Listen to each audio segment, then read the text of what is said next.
tani ma ahan sigaar mana ahan shishad ee waa nooc kale oo lagu bedelay labadoodaba. haddaba maxaad kala socotaa khatarta caafimaad ee leedahay vape oo ah balwad dhalinyarada Soomaaliyeed haatan si xawli ah ugu dhex fidaysa isticmaalkeedu? magacaygu waa Maxamed Faarax Jaamac, halkanna waa Bushaara Media. tani waa naqas qiiq ah oo la nuugo si looga helo xaraarad la mid ah tii sigaarka ama shishada oo kale, waxayna ka kooban tahay nicotine iyo waxyaabo kale oo fara badan sida cinabka, tufaaxa iyo nacnac.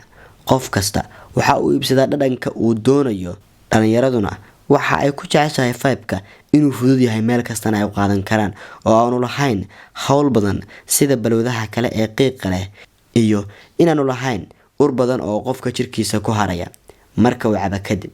maadaama vape-ku uu yahay electronic una baahan yahay in la jajareeyo sida mobilka oo kale, waxaa khubarada caafimaadku ay markiiba ka dayriyeen khatarihiisa caafimaad. dhalinyaro badan oo ku jecel vape-ka hawlyaraanta iyo qiimo jabnaanta awgeedna caafimaad darro ayaa la soo darastay, waxaana laga dayrinayaa caafimaad qabka sanbabkooda. dhibaatooyinka ugu badan ee ay leedahay vape-tu waxaa ka mid ah cunaha oo qofka qalala. waxa uu qofku maalinkaas oo dhan u baahanayaa in uu biyo cabo ama dhowr jeer oo biyo kula laabto si uu dhuunta mar u qooyo. ase ahaatee ma ahan dhuun qalashay oo qoyaysa, ee waa dhuun cunaheedu ay qalajiyeen electronigas uu dhuuqayo.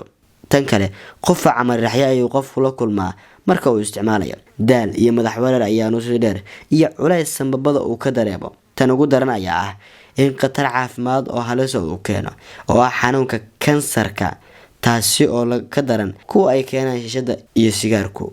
waxaa jira wadamo badan oo caalamka ka mid ah oo vape-ka gabi ahaantiba laga mamnuucay isticmaalkeeda, hadiiba ay dalalkii adduunka ee caafimaadkooda laga taxadiri jiray sidoo kalena lahaa khubarada caafimaad ay baara tayada waxa dalkooda soo galaya ay sidaasi uga dayrinayaan vape-ka, qaarna ayba mamnuuceen gabi ahaantiisba isticmaalkiisa.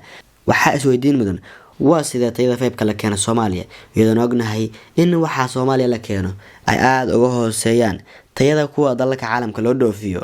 ganacsatada Soomaaliyeed ee keenta vape-ka waxay muhiimada koowaad siiyaan sidii ay u heli lahaayeen dhaqaale degdeg ah, vape-kana ay ugu kicin lahaayeen iyaga oo qarash ahaan qiimaha ugu jaban siiya, iyaga oo ka faa'iideysanaya fursadaha badan ee u sahlaya in ay Soomaaliya soo galiyaan wax kasta oo ay rabaan, iyaga oo ka dhuumanaya hay'adaha ku shaqada leh baarista tayada alaabaha dalka soo galaya. taasina waxay keentay in dad badan ay soo dhoofiyaan Soomaaliya vape badan oo tayadiisu aad u liidato, xanuunaha halis ah laga qaadi karo. haddaba daawada ma taqaan cid isticmaasha vape-ka? fadlan uga dig khatarta caafimaad ee naftiisu ku sugan tahay. adeeg mahadsantihiin daawadayaal. warbixinta waxaan soo codsiinaya anigoo Maxamed Faarax Jaamac, waxaana ka daawanaysaan Bushaara Media.